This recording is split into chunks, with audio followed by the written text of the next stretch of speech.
Hello, everyone. I hope everyone is having a good Friday. It is finally Friday. It is the weekend. Everybody get happy, get excited.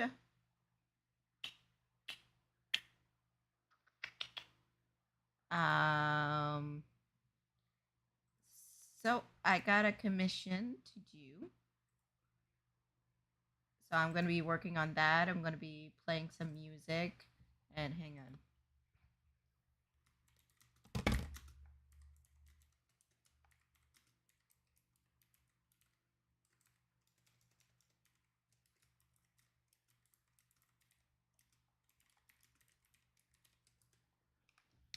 And yeah.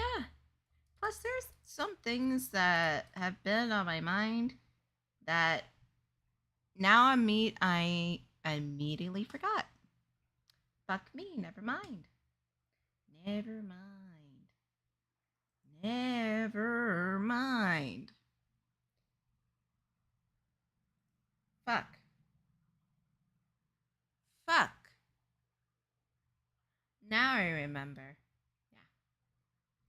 So we'll get into that. Whoopsie.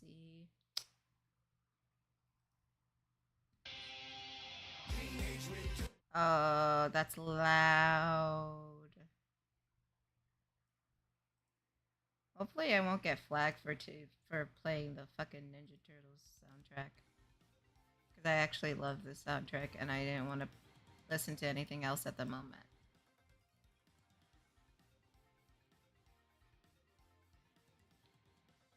And we have a special guest here. No, he's not really that special. He just yells at me a lot.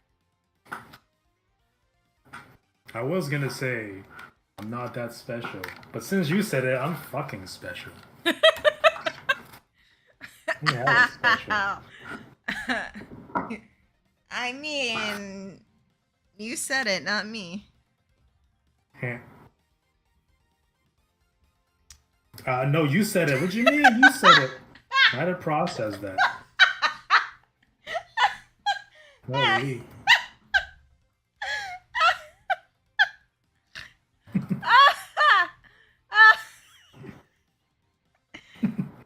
No, you're special. You said it. Oh, yeah, that part. Oh, shit. Man. Come on, man. What? The way you twist these words. Oh, what do you I'm mean not even twist gonna... these words? What is that supposed to mean? I don't understand. They're turning purple, these words. Alright? You're twisting them too hard. What do you mean turning purple? If they had a color, they would be purple. Are you saying that because Purplezilla is here? Hey, Purplezilla. Hey, Is that Purplezilla. is that why you said purple? No. Well, now that you're just a fucking liar. I'm not a liar. Never. Never that. I mean, no, Jester, you always tell the truth.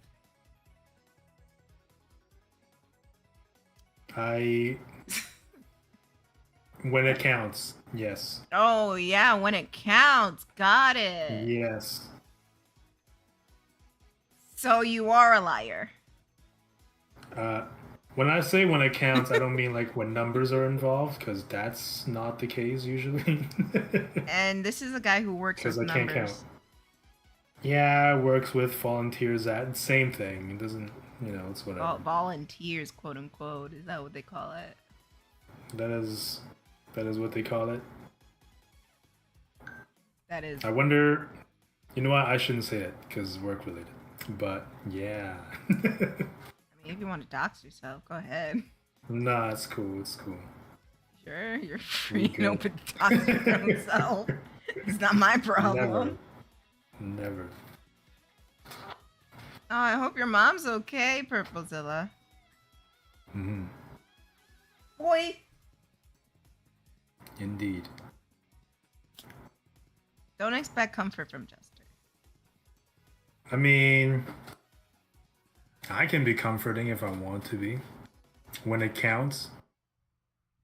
Not when numbers are involved. How can you be comforting with numbers? then what I'm saying is correct. What? Because I can't be comforting when they're numbers. No, I'm asking you how. Well, if we can't say how, then that means it's not a thing. So that means I'm correct. I mean, You know? I never said you had to be comfortable. I never said you had to be comforting with numbers. I just like said, you know. I'm just saying, like, I can't do A. If A is an impossible scenario anyway, then it's just true. So, yeah. But you specifically said numbers. Hi, Dylan. Long time no see. Hello, hello. Hey, Jester. Yeah? There's something I wanted to do with you. Uh-oh, that doesn't sound good. What do you mean? I don't know, that sounds suspicious. Okay, what is it?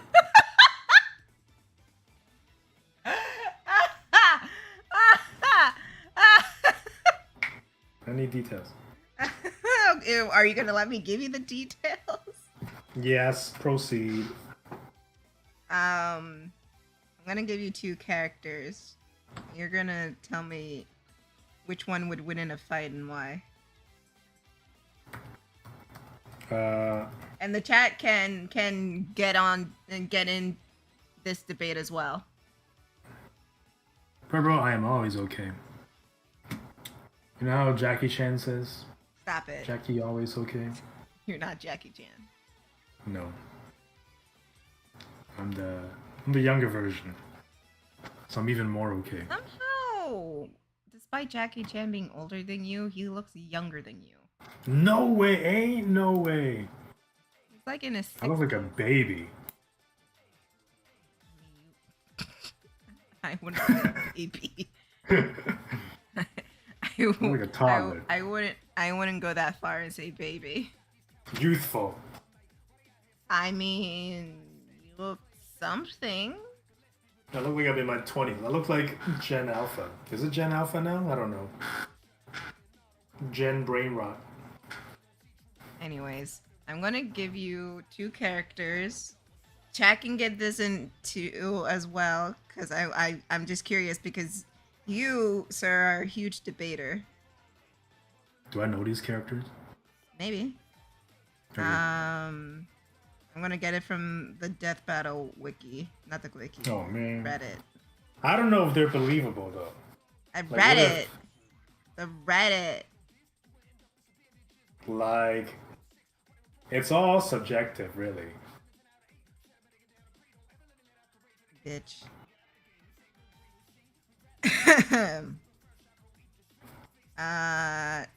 Do you know Goku?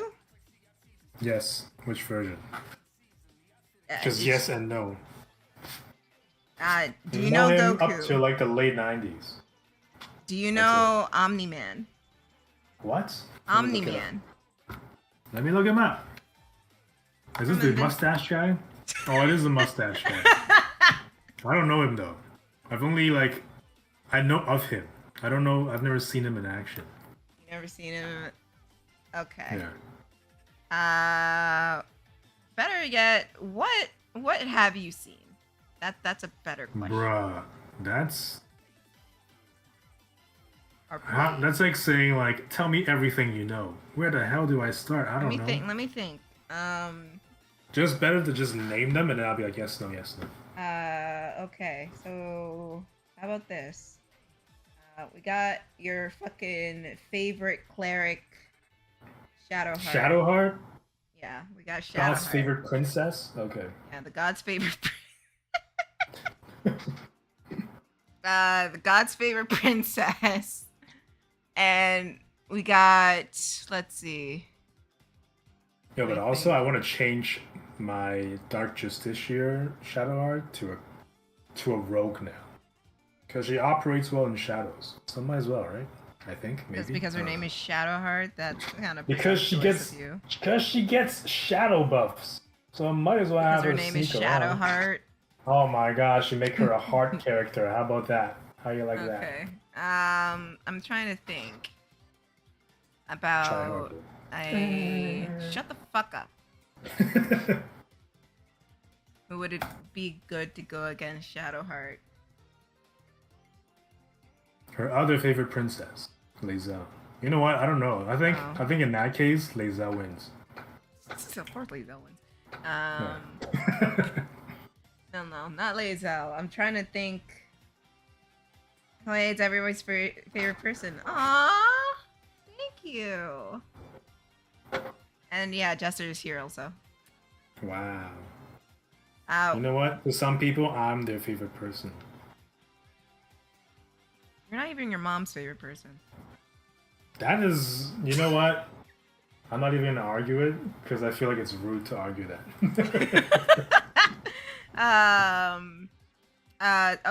Hassan says Bayonetta. I don't really know her either. I don't know. No, She's Bayonetta. Long hair, and her hair turns into things or something. I don't know. And she shoots guns. I don't know. That's about it. Seems kind of weird to me. But in a fight, is that the context? Yeah, in a fight, who wins? In a fight, who would win? Well, Shadowheart loses all the time because she's not fighting. She misses. Yeah. Critically. Shit. Even when I make her a fighter, when I do make her a fighter, she's better. Yeah, but this is her base cleric. Fuck that base. I mean, fuck that form.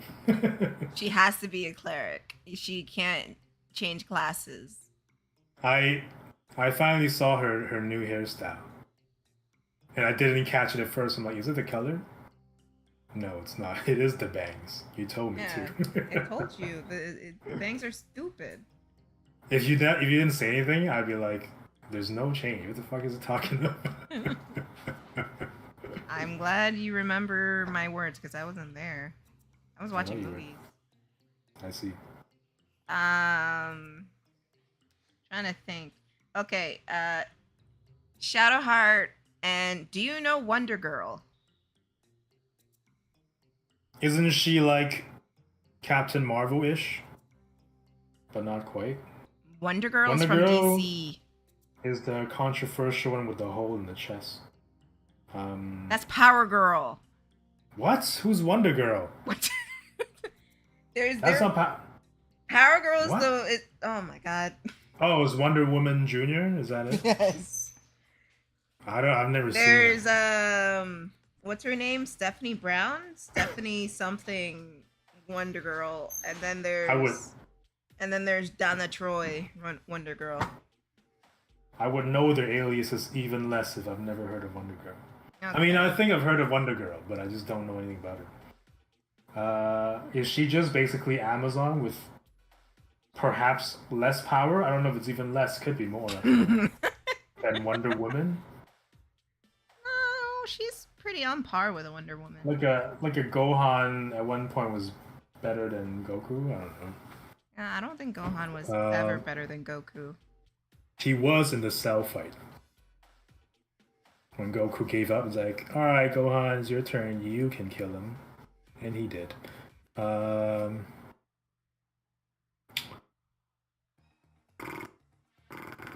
are we talking about? Oh. Right. Well, if it's a fight once again, I think Shadowheart still loses. Maybe Shadowheart's a bad What is she good for? I don't know, she's your favorite. Yeah. You have to defend. You have to defend also her. God's favorite princess. No, I don't. What about Zelda? I don't know much about Zelda. Zelda doesn't do much except for the last game where she was doing a whole lot. Zelda does a lot. I don't know. What does she do? Get rescued? She's like a peach. Turns into sheep? Not sheep. Sheik. What does that mean? Sheik. What is... Who is... Is it a second separate character or what? No, it's Zelda's alternate form. Is it alternate form? Isn't it just Queen? It's not Queen. It's not Bohemian Rhapsody. That looks like. Is Sheik the form she was in like a Breath ninja. of the Wild or whatever? No. Oh, no. I don't know. She's from you never played like Smash Brothers? Not much. God I damn don't it. even remember her being in that game. Sheik? Like I feel like she was, but Sheik was, like what is? yeah, Sheik I was don't in know. Smash Brothers. I don't know. I mean, they did put Peach in there. I feel like Peach doesn't fight either. Oh yeah, do Shadowheart versus Peach. Peach definitely doesn't Peach. If that's the case, Shadowheart. fight. Unless you're talking about the movie version where she does a little bit more. I mean, yeah, and we have She's more athletic. with the. I mean, poor son of a bitch. But again, and no, it was more like I didn't really play Nintendo after SNES. Then I was just all PlayStation for a while. Why don't I show you my favorite hobbies? Because I'm a private person. Literally, I got a message from Twitter today. I don't know if it was one of you guys. If it is, I'm sorry. I got a message from on Twitter today, and they said I have a surprise for you, and I said no, thank you. I don't like surprises. I don't know if they did. I was afraid I was gonna get a penis. Oh. Like I was like checking to like if I could see like their age to make sure they're not like a child. Damn. I don't know. But if I get a penis, I'm not gonna be happy. I'm not gonna. I can tell it right now. I'm used to it. I'm not gonna be happy.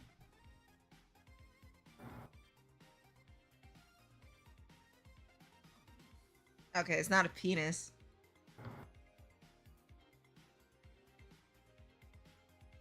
Yeah, it's 2 penises.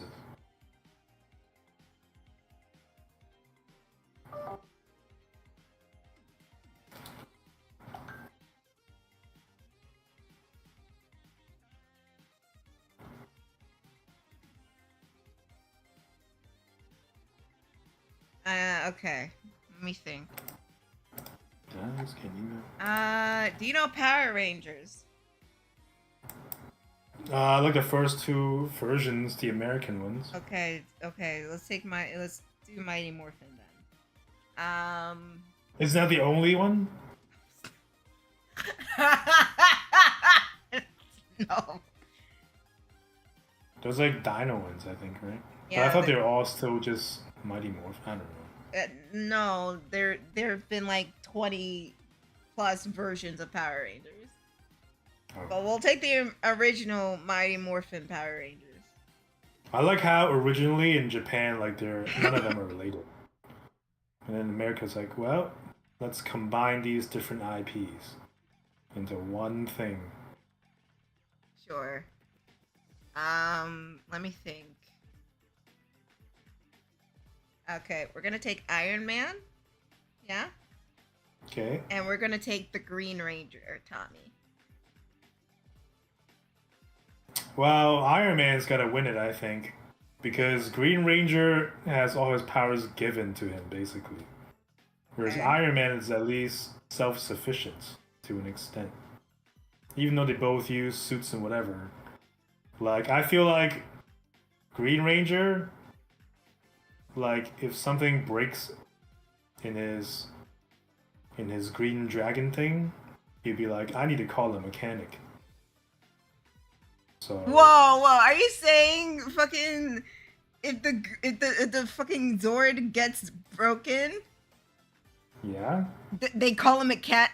Who's the mechanic that they call? That means, well, nobody, so they're screwed. Or they get, what's his name? Gordon? Or that ay shit, whatever the fuck that's called. You know that guy. With a UFO head. They got that guy to fucking... Yeah. That has to be the case.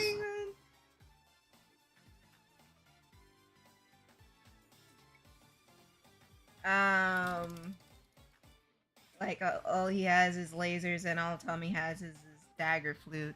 He doesn't have. Tommy just doesn't have the dagger flute. Tommy's fucking a bard. That's what he is. Tommy's a bard. And what's Tony? Tony's an artificer. That's what he is. Okay. Yeah. How about this? Let me think. Who's like a skilled fighter? Okay. How about this? Iron Man just uses one repulsor blasts and Tommy is dead. Yeah. Pretty much. Like his armor is latex. Yeah, but they can like survive like fucking blasts and shit. Those are weak blasts. I don't know. Some of those blasts like destroyed cities and shit like that. Not when they're just like those guys. I mean, what if Tommy like controls his Zord and shit, and like fucking beats the living shit out? What do you mean? Hulkbuster it. Good enough. No, what do you mean the Hulkbuster is like tiny compared to Tommy Zord? Yeah, but I trust the power in that thing a bit more than the Zord. You trust the power of what? Of that thing, the Hulkbuster, more so than the Zords. I mean, the fucking Zord can like level a goddamn city. If there are no mechanical problems. Again, Tony could have mechanical problems too. But he can fix it. Okay, and Look why what he can't did Tommy? In the fucking cave. Fucking Tommy can do magic shit. Tommy back then would like, if he was stuck in a cave with like no equipment, he'd be like, "Oh man, I wish I could use." Stuck in the cave, he can just aim. teleport. He can't teleport. Man, he can like call on Zordon and teleport. Yeah, if he had a working thing. What do you mean a working thing? Working devices.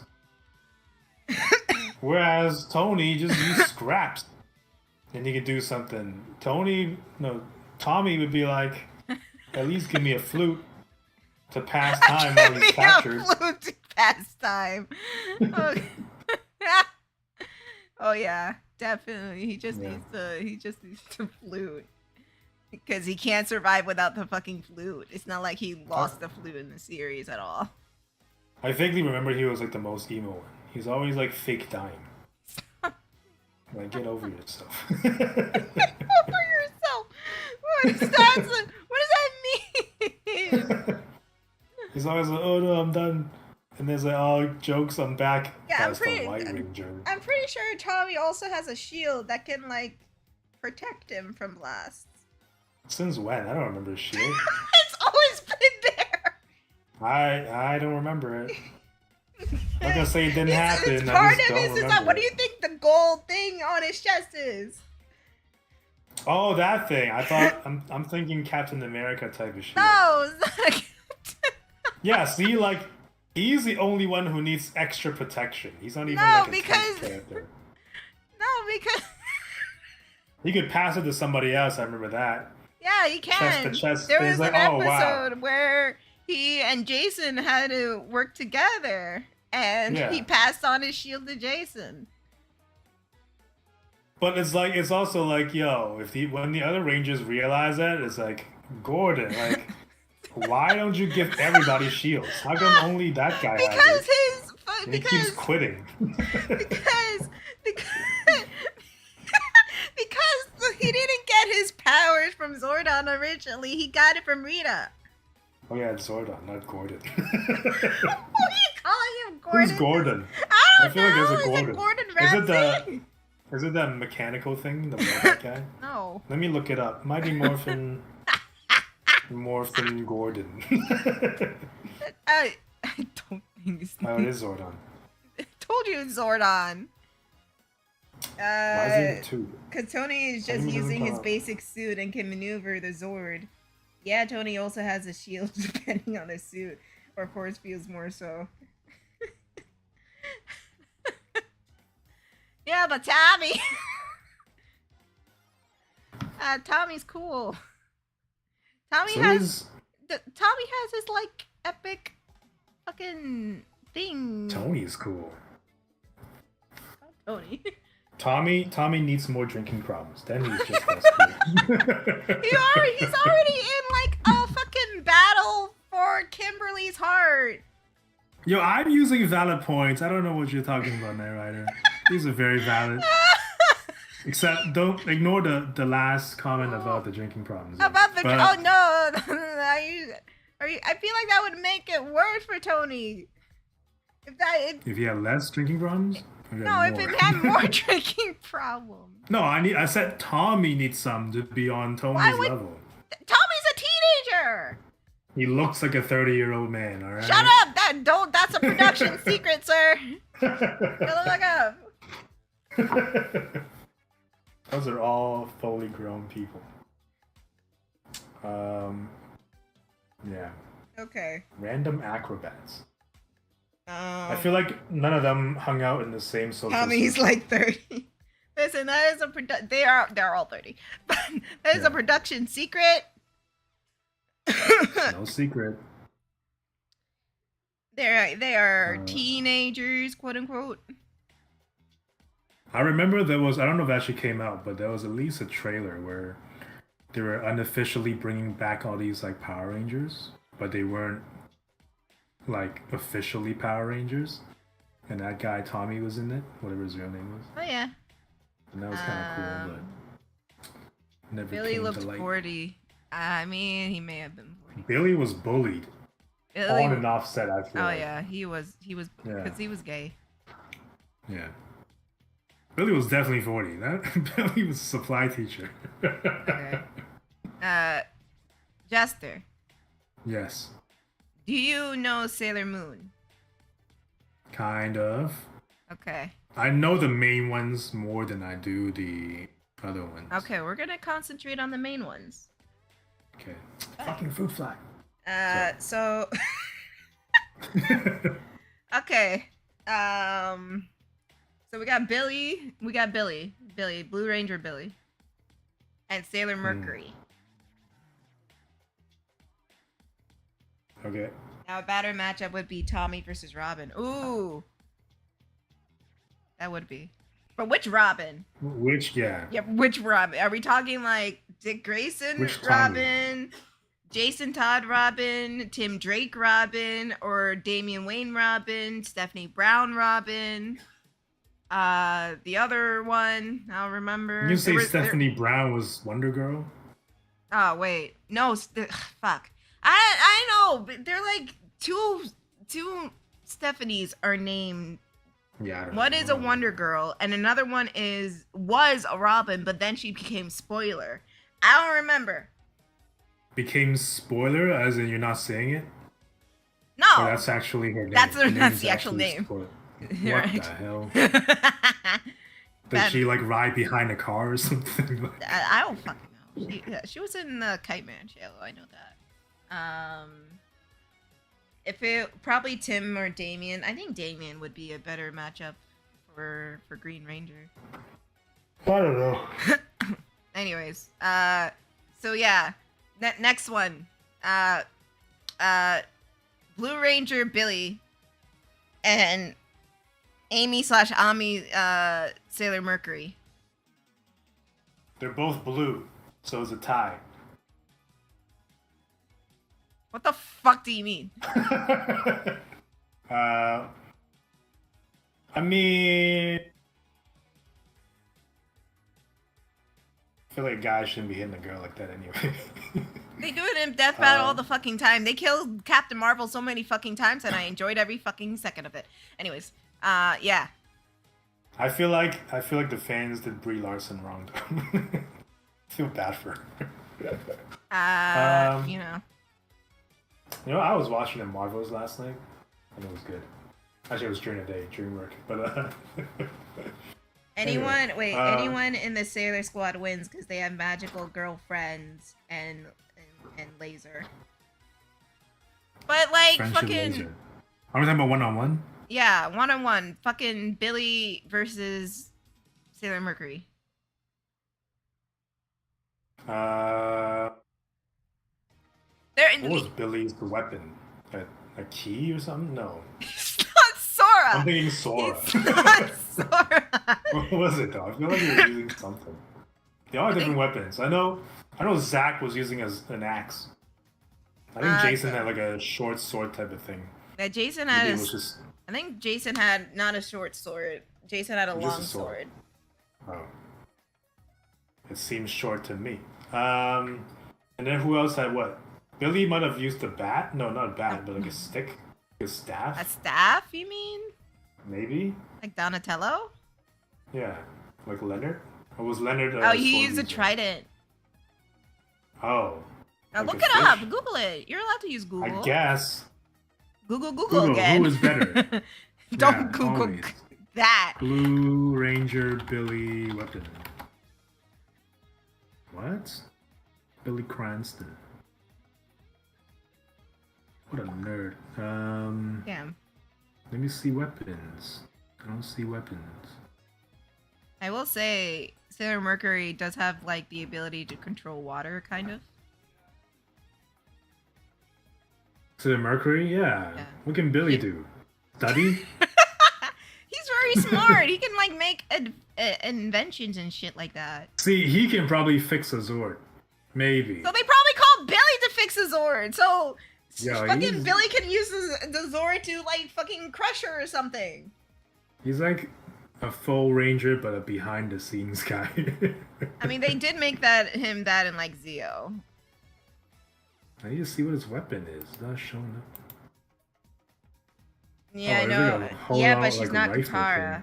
Billy just has to kick her in the face in base, and she's down. But you also have to think like with Sailor's Guardians get powerful with each incarnation. Like there's the base Sailor Guardian, then Super Sailor Guardian, then Super Duper Sailor Guardian, and then Eternal Sailor Guardian. I only know to the point basically in when they had these reruns of them like fighting the last villain, and then one drops every like few episodes or whatever. I think every one episode until it was just like Serena Usagi, whatever her name is, left. Was the only one. I mean, oh yeah, that's from the first season. Yeah, so that's kind of all I know in terms of plot. So how about you defend fucking Billy? I'm just gonna say probably Sailor Mercury because magical. I feel like. Yeah, but fucking God damn it! You're supposed to say Billy. Magic. Fucking the Power Rangers fight magic all the time. Fucking Rita is magic, and they beat her with the fucking Zords all the fucking time. Rita's just incompetent. Yeah, but it's still magic. She's fucking a powerful magician and shit. Doesn't mean... I mean, Rita's fucking all powerful, man. It doesn't help that her fucking lackeys are incompetent. But doesn't mean Rita's incompetent. So she's basically... She's like Yzma. She's the final boss. No, it was the goblin. It wasn't me. Who's Yzma? Yzma from... You're an old man. I feel like okay, so Sailor Mercury Amy is a high school student, and so is Billy. So at that level, Billy wins because he's 40 years old.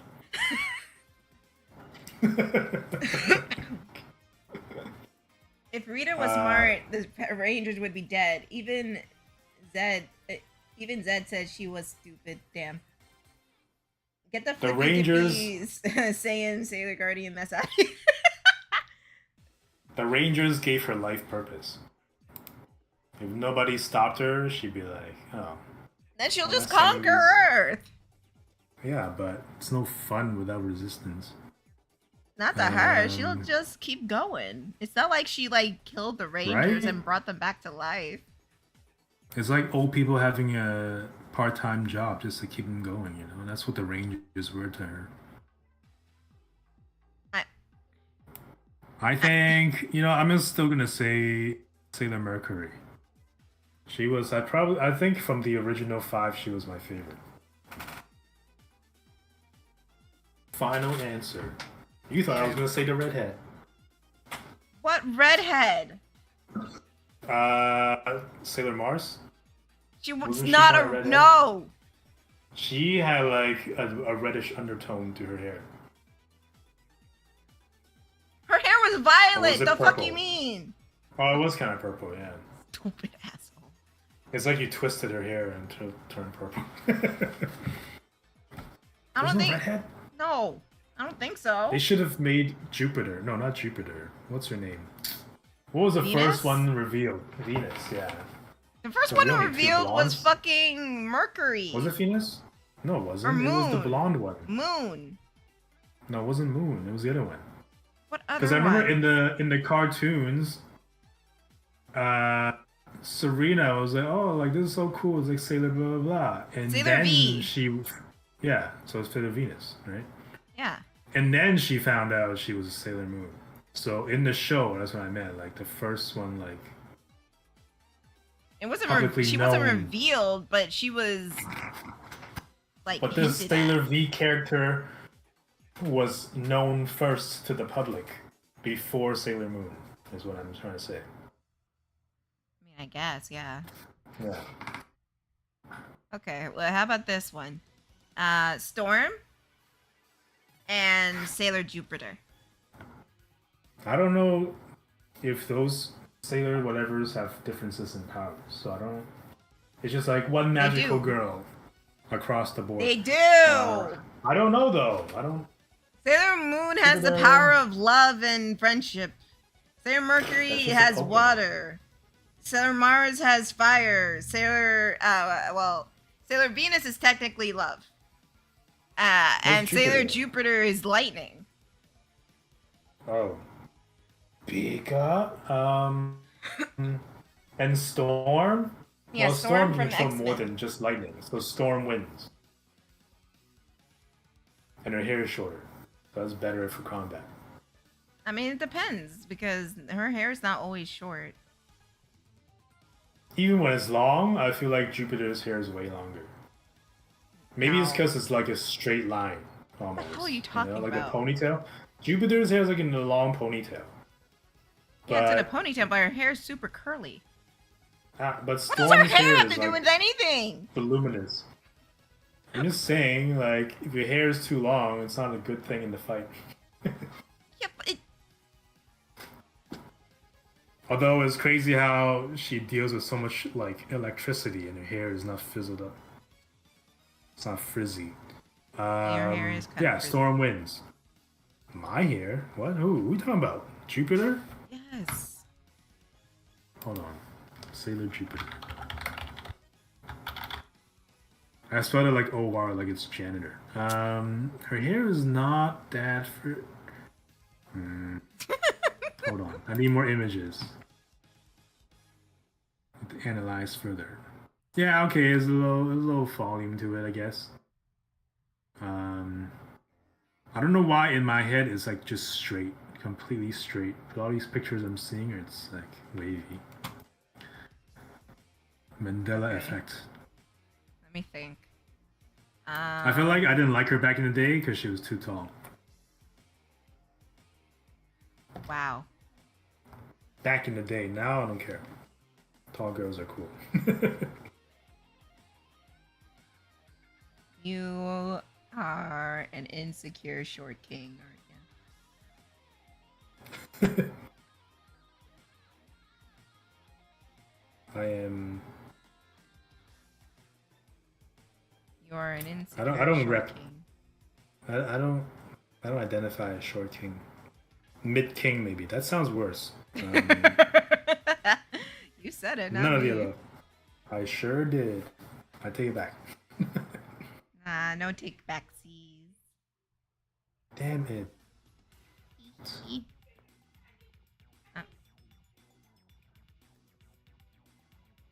Next pairing. Hang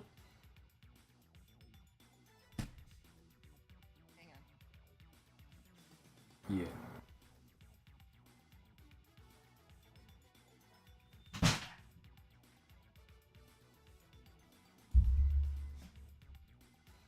Okay. feel like if me and the audience we're agreeing on who wins, then I'm not making bad points after all. You're good. You're funny. What? You are Very funny. valid points. Super valid points. Okay. Let me think.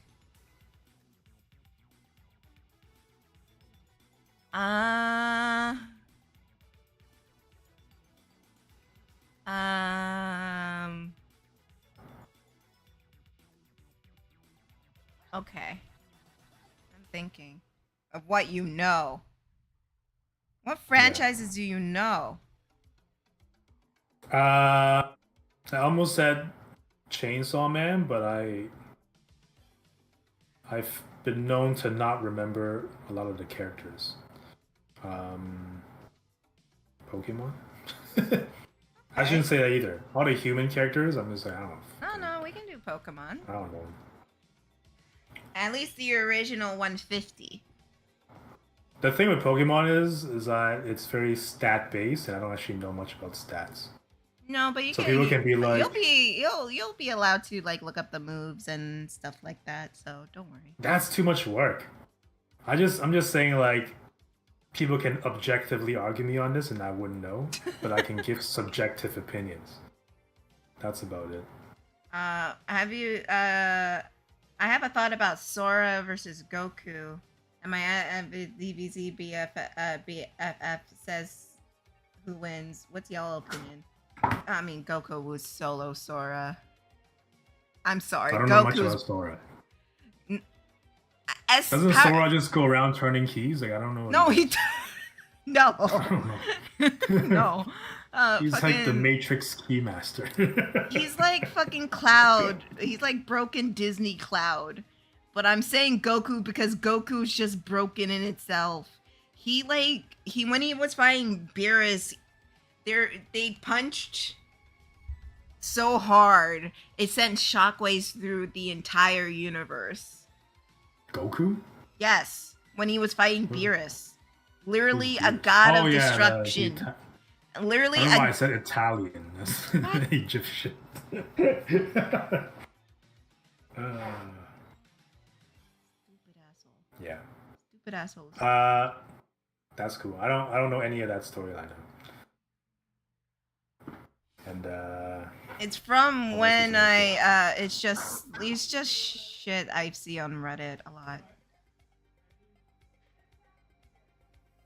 Plus clips from.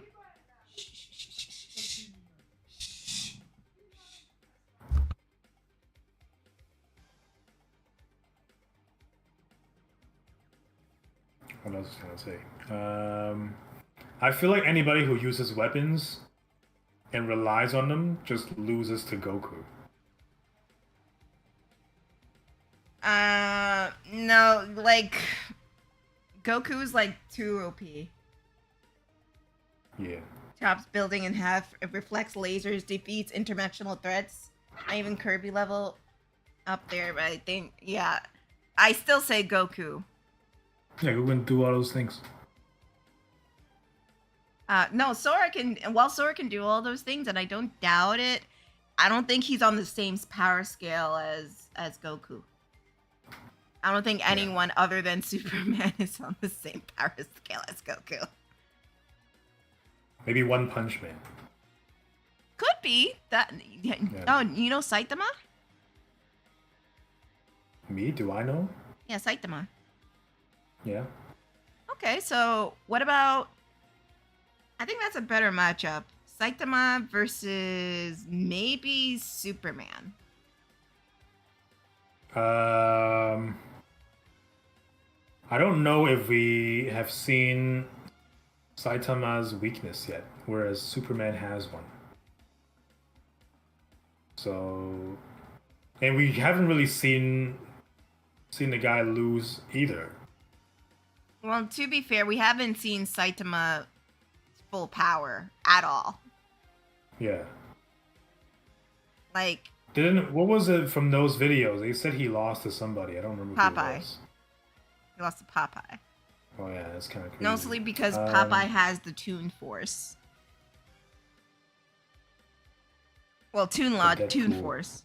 Yeah, like Deadpool. Deadpool technically does have Toon Force. Yeah. And like, characters with Toon Force are pretty hard to kill. Yeah. So now about Spider-Man, no, Superman and that guy. Saitama. I think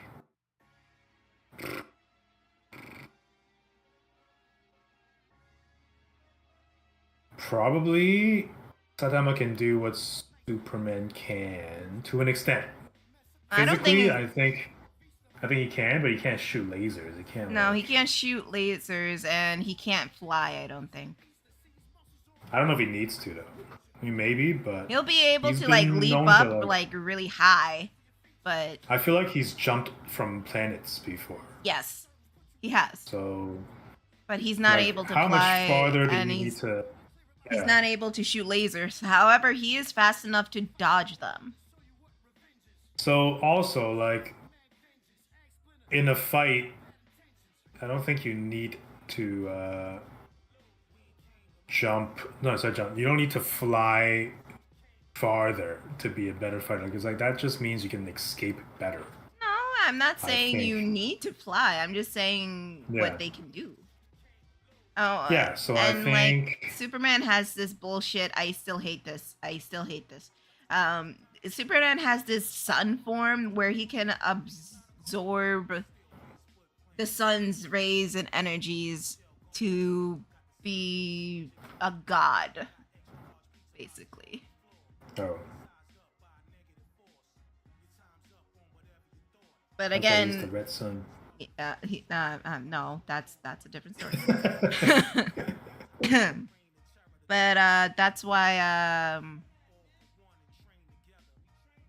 But again, Saitama can like beat things in one punch, and we've seen him beat like a whole alien fleet in one punch. Yeah, he did. And so I say he basically killed a god in one punch, I believe. Correct me if I'm wrong, chat. I don't remember that. I don't know if he got that far. Maybe, I don't know. He like defeated this giant alien thing that was supposed to be god level, and he beat it in one punch. I think he did, yeah.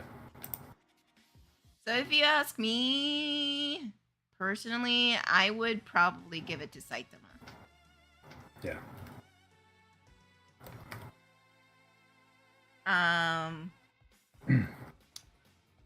What about? You can't even beat like Namor. No, not Namor. What's his name? The Atlantean. What was his name? Namor's from Merman. Marvel. I know. Merman. What was his name? Fish guy. Aquaman. Yeah. There you go. Can't even beat him in one punch. Ooh. Oh, you mean Popeye? No, Superman can't knock out Aquaman in one punch, I don't think. No, I don't. The thing is... Then again, I don't know if he would. Here's the thing about Superman. He holds back a lot of his power. Because he's very powerful. However... It does take him for instance, when he fought Doomsday, it did take a lot out of him. So if anyone can beat Superman, it's probably Saitama. Wasn't Doomsday engineered? Yeah, Doomsday was legit engineered to be the ultimate warrior. Like, since birth, he was shot onto an a savage planet and killed, collected, and rebuilt over and over and over again. He can't even, like, take down a creation. I mean, he did eventually. He did win, but he died from it. Yeah. Yeah. And I'm probably wants to see. And if we're comparing it, I think Saitama has beaten someone like Doomsday in one punch. Yeah. Probably. And Doomsday was powerful enough to kill Superman.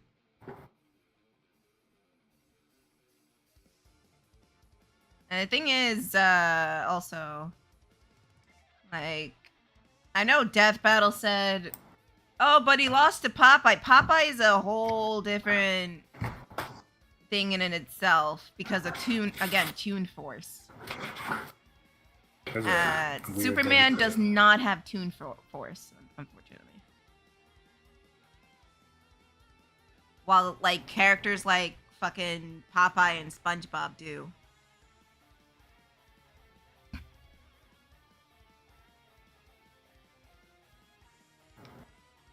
Well, that would be an interesting matchup. How about this?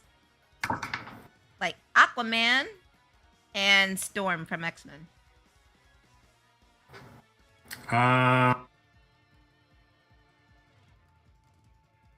What can Aquaman do on the surface? Because I don't know. Okay. To make it fair to you, I will give you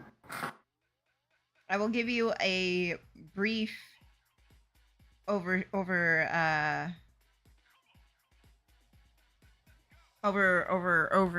of what he can do. Can he control? He can control the sea, right? If you're wondering if he has pyrokinesis, I don't know. Not pyrokinesis. Hydrokinesis. And then I'm not talking about Super Friends Aquaman. I'm talking mainline Aquaman. Is that one worse or better? That one's that one's better. Super Friends Aquaman is a joke. How is he better then? If he's a joke. That's Super Friends. I'm talking mainline Aquaman. Oh, that one is better. Okay. Fuck. I don't know. I was asking about the other hang one. on. Hold the. Oh my god. Let me look up his powers. There's a lot of shit in here. Let me say what I think before you say that. Okay, go ahead. I think in terms of weather control, I assume Storm can also control phenomenons related to the sea. And I feel like if they can both do that, Storm can do even more, and therefore maybe Storm edges out in the fight. But I do see that Aquaman can control fish as well, so that's an extra thingy. But like, Storm can just fly above all of that, I think. Okay, I'm gonna give you an overview of like both of them, because this might be a more interesting thing. So this is for the mainline Aquaman. This is not Super Friends Aquaman. This is mainline Aquaman. He has Atlantean hybridized physiology. So he's half human, half Atlantean. Okay. He can breathe underwater, endure the pressures of the deep sea, and can spend a limited amount of time out of water. He possesses a number of traits from.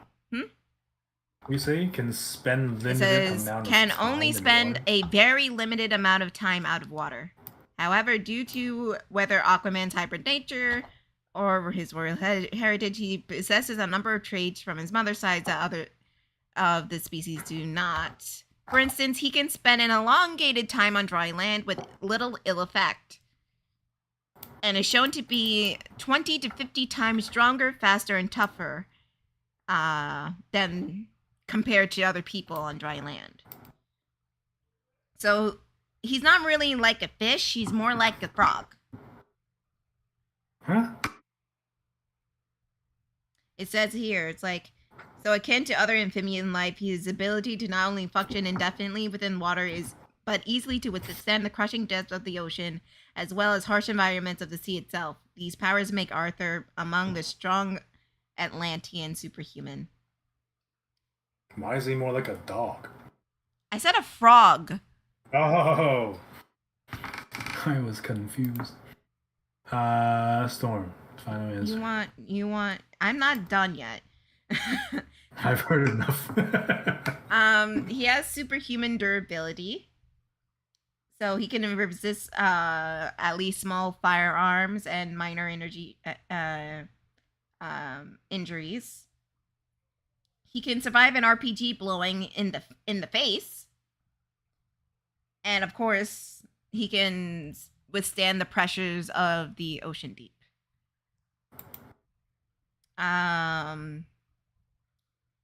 He can also spend prolonged periods of time in the voids of space, but he still needs his, needs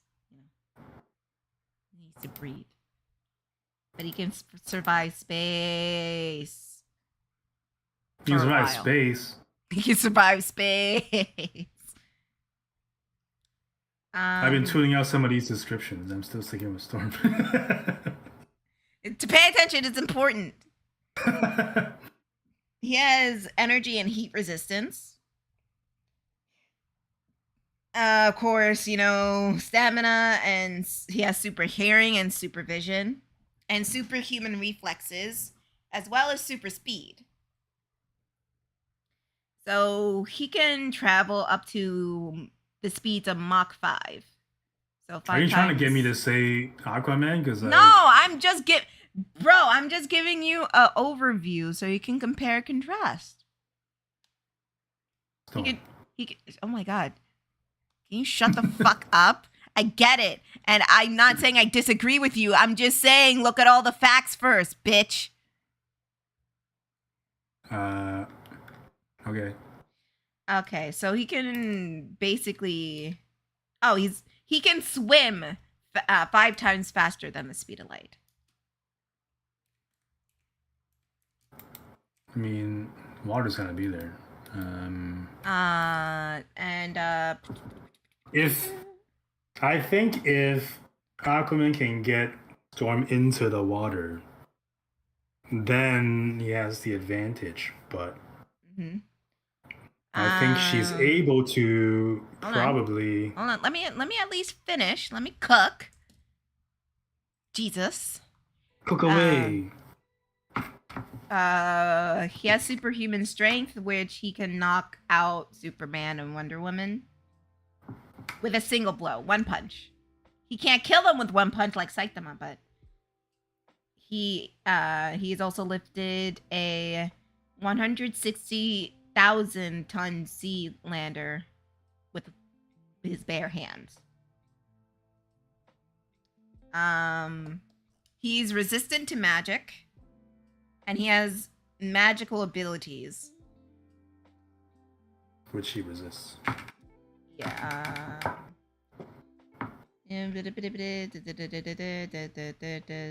Which comes from his trident. Also, he has his trident.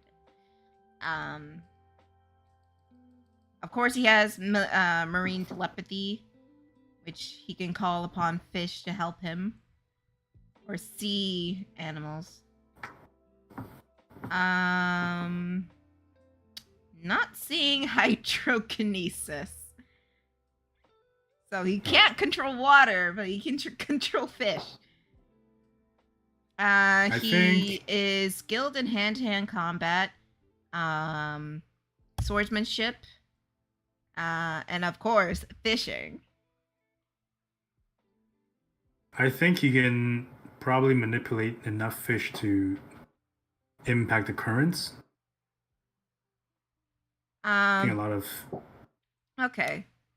characters like that do that. Maybe. He does have his weapon, his trident up beside him. A divine blessing bestowed upon him by a previous wielder, Poseidon. It grants Aquaman with a bunch of powers, such as weather manipulation.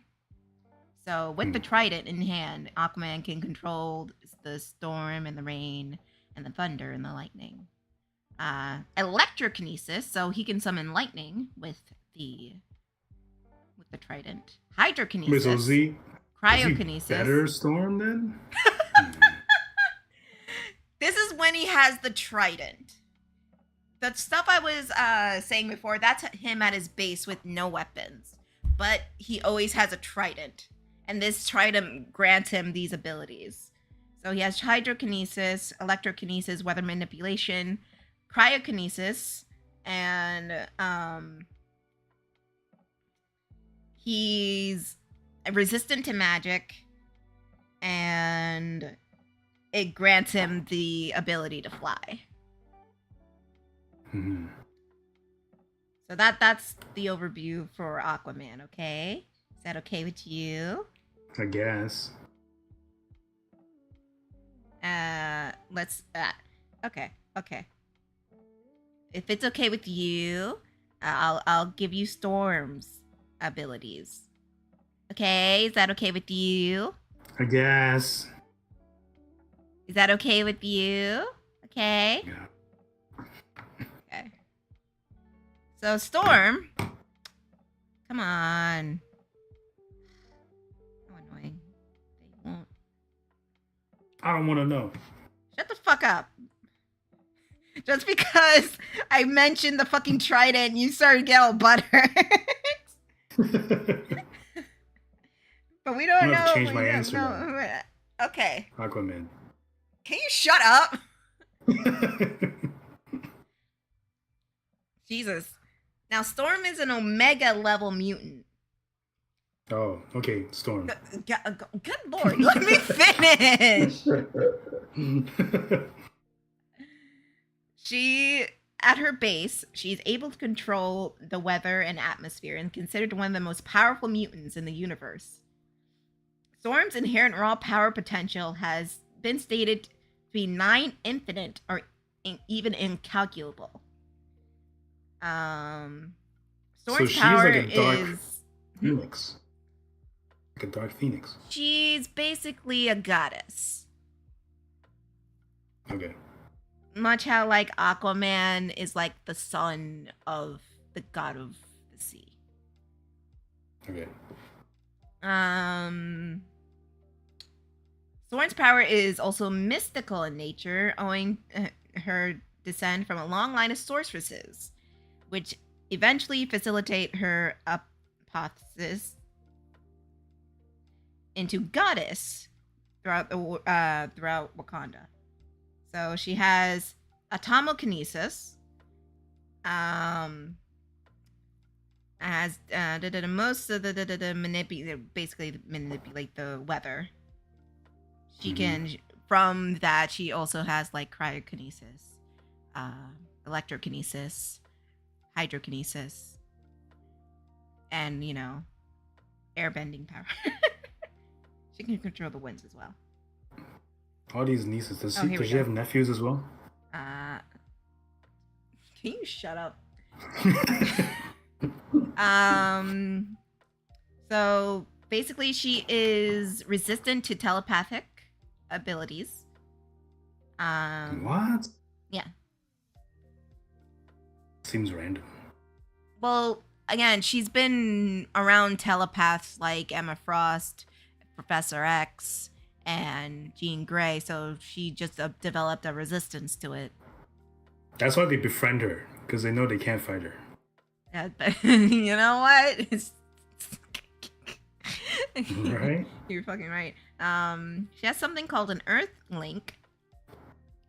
So Storm's mutant powers have created a psychic link between herself and primal life force of Earth's biosphere.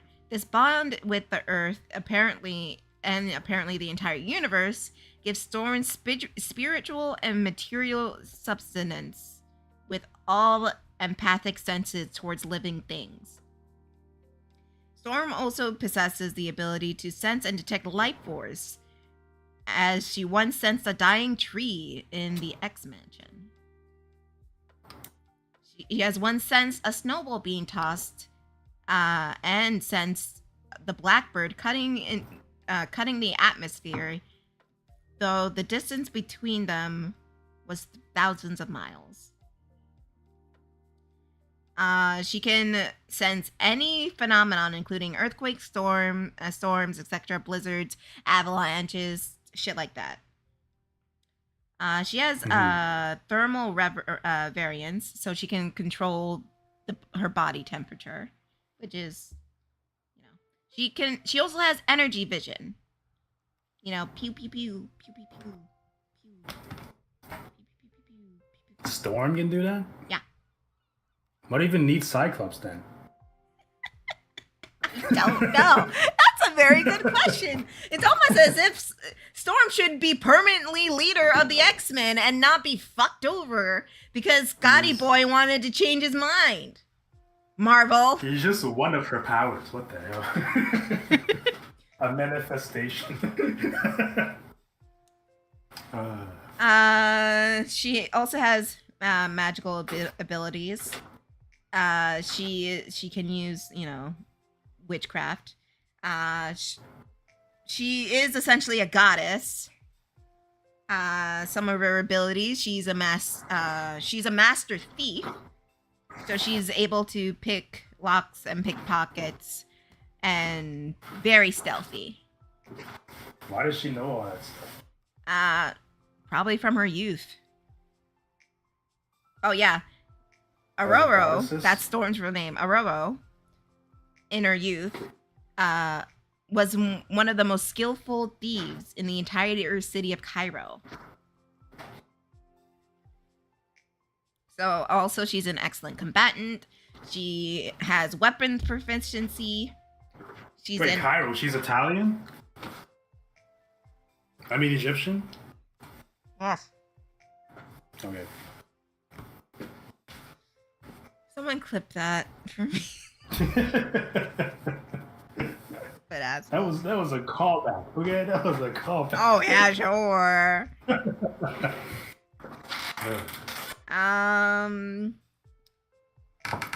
Expert tactician, expert gardener, aviation. Expert gardener. Yeah, that's not an ability. Nobody it's cares listed about here. that. It's listed in her ability. Somebody's reaching in those wikis. Indomitable will.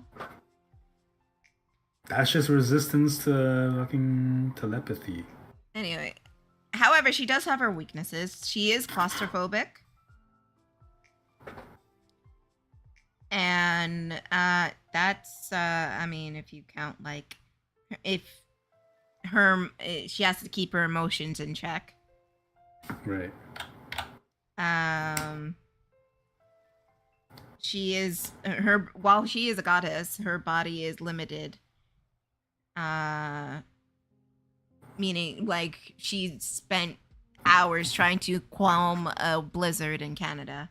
So thank her for that. And we don't have those things here. Shut up. Goddesses. Okay. So she doesn't really have many equipments. She has lockpicks. She can already fly. And yeah, that's Storm. All right. So after all that, I am now indecisive. I don't know. I think one of them wins. I don't care who. No, you should pick one. You should pick one. I guess I have to be. I'll just stick with Storm. Why is that? I have no further reason. Like, I don't know, because that's what I thought at first. So now this whole thing is getting me interested, so I'm gonna put the commish away, and I'm gonna retitle the stream To for now. what? I'm gonna. I might work on something else. I don't know. Just the talking shit. I'll stick around for maybe like 10 more minutes. There you go. Oh yeah, you're right. So I might as well just keep the commission here. Never mind. Yeah. I forgot you actually have a life. Right? Who does that? Me. And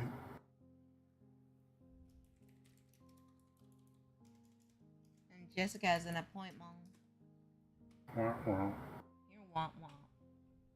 I just saw a video of somebody 3D printing a chancla And it's actually like soft material. Interesting. Bro, Yeah. why would Storm win against Aquaman? Why?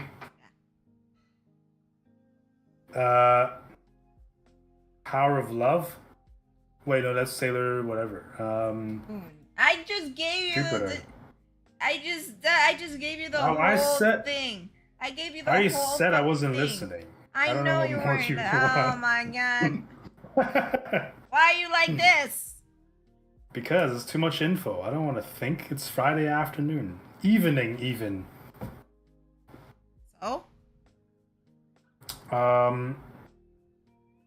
That's not thinking time. Also, Monday is a day off. So that means I'm extra not thinking right now. So why would I can think of a reason why Storm would win. Why? Because she can fry the fish in the water Oh no. with the power of Gale. Power of Gale? Oh, my Gale, sorry. What the fuck? Stupid. It's not Boulder's Gate. Grease lightning. Everything can be referenced to Boulder's Gate.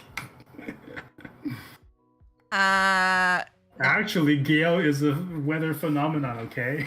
She has Shut the the power fuck of Gale. up. We're not talking about Gale.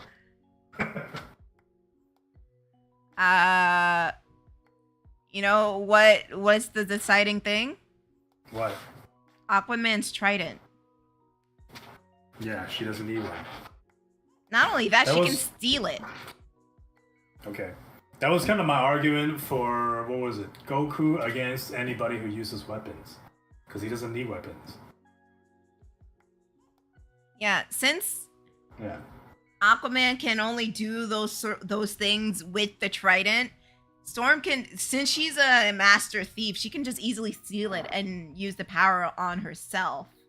Because it didn't indicate that only Aquaman can use the trident. This all boiled down to petty theft.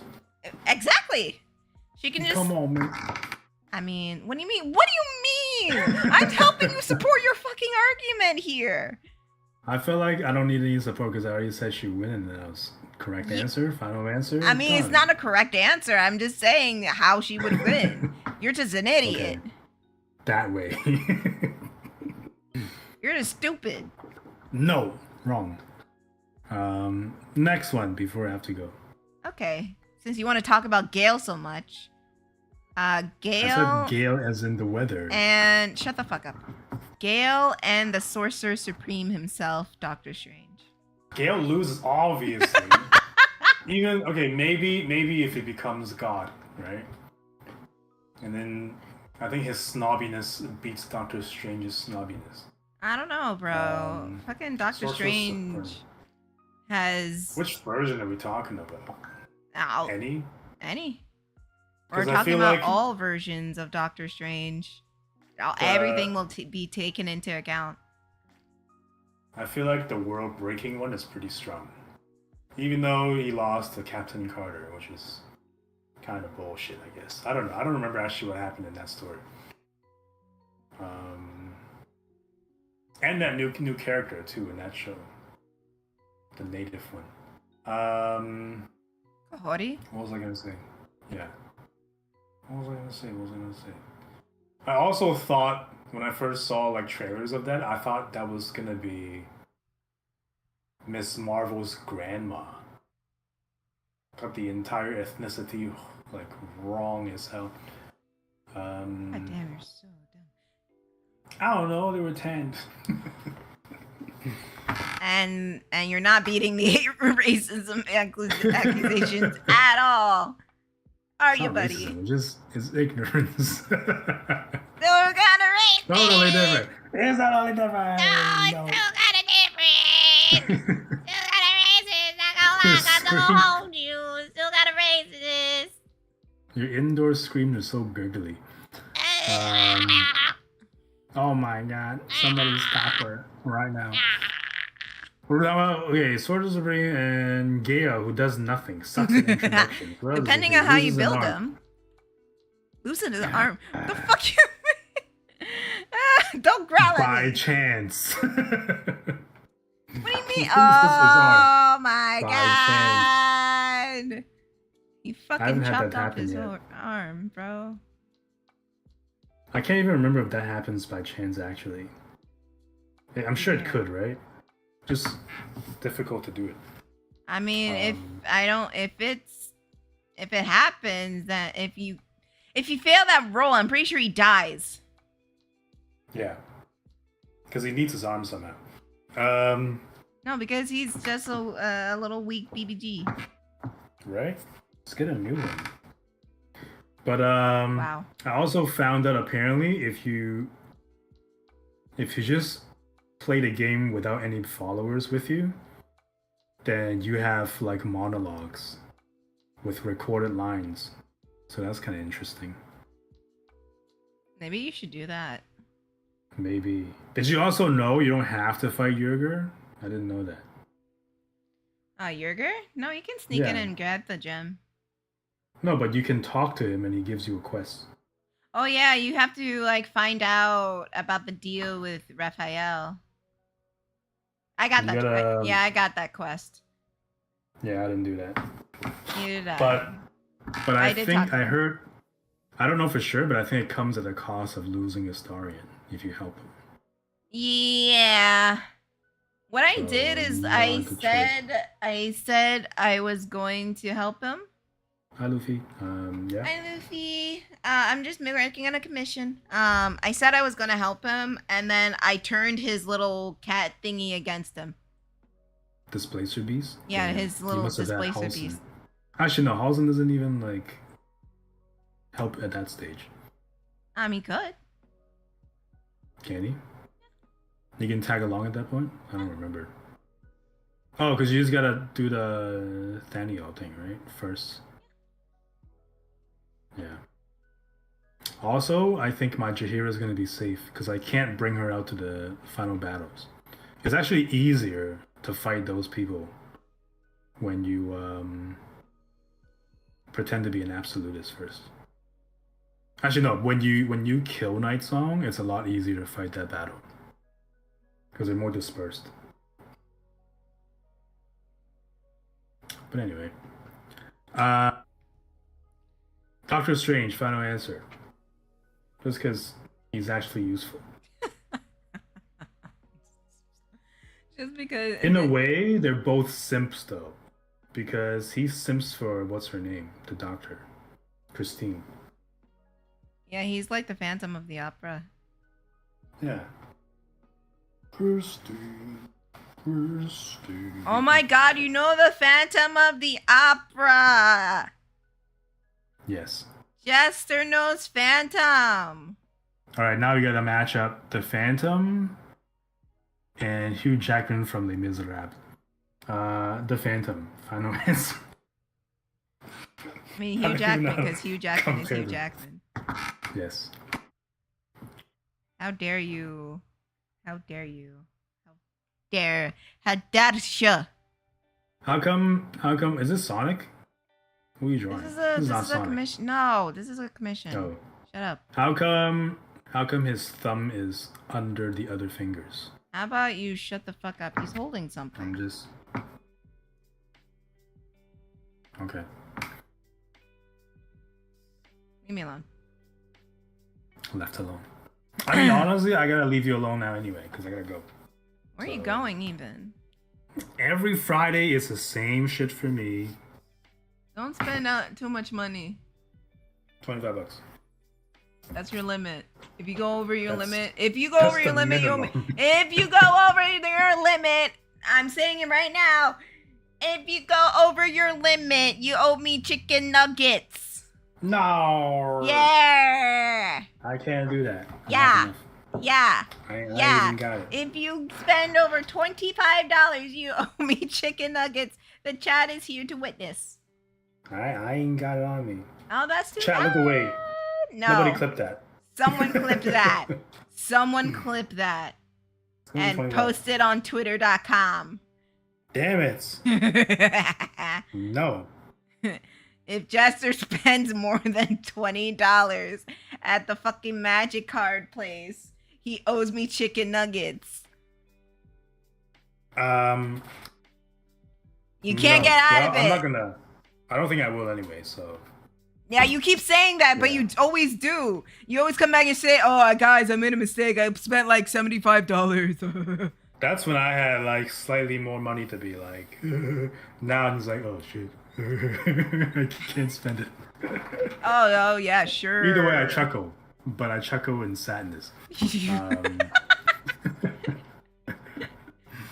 You chuckle in sadness because of your empty wallet, but you keep making bad choices, like going to McDonald's every fucking day with the excuse of, "Oh yeah, the hair place wasn't taking people."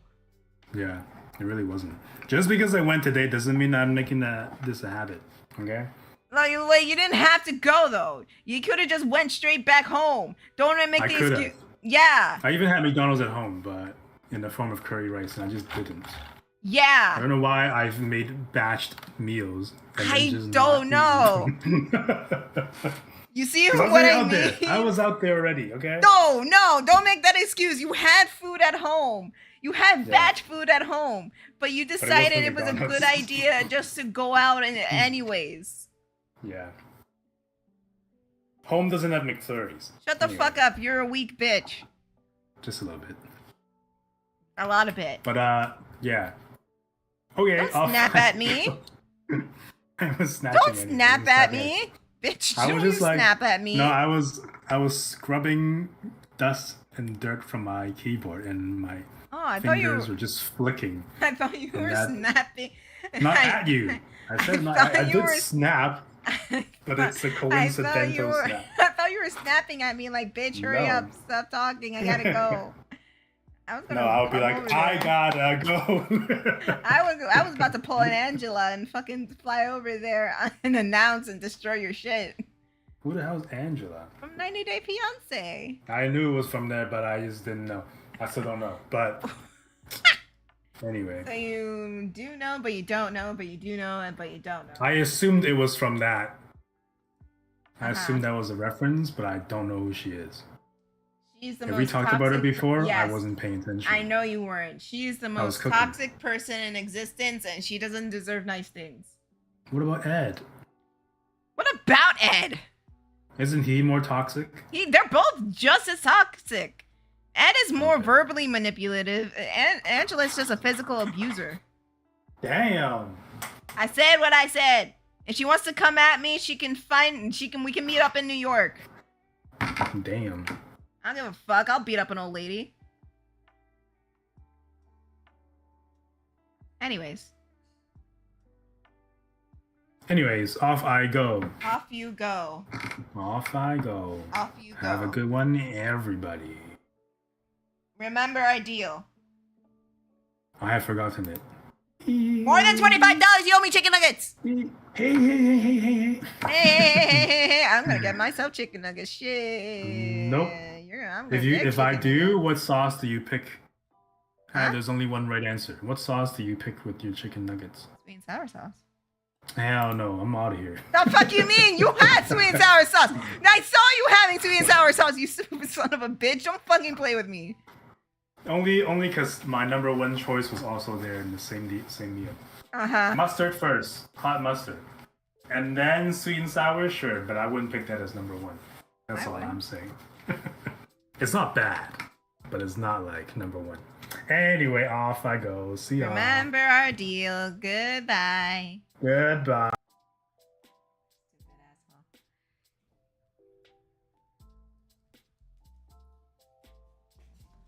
Damn, Luffy, it was over 25. Not 20. But if you want it to be 20, that's fine by me. That's okay with me.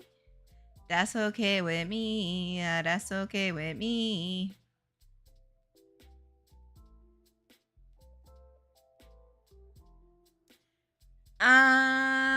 Right. There was like something else I wanted to talk about. I'm trying to remember what it was. I think I was going to rant about the MCU again and how they fumbled the bag. Because I remember last stream,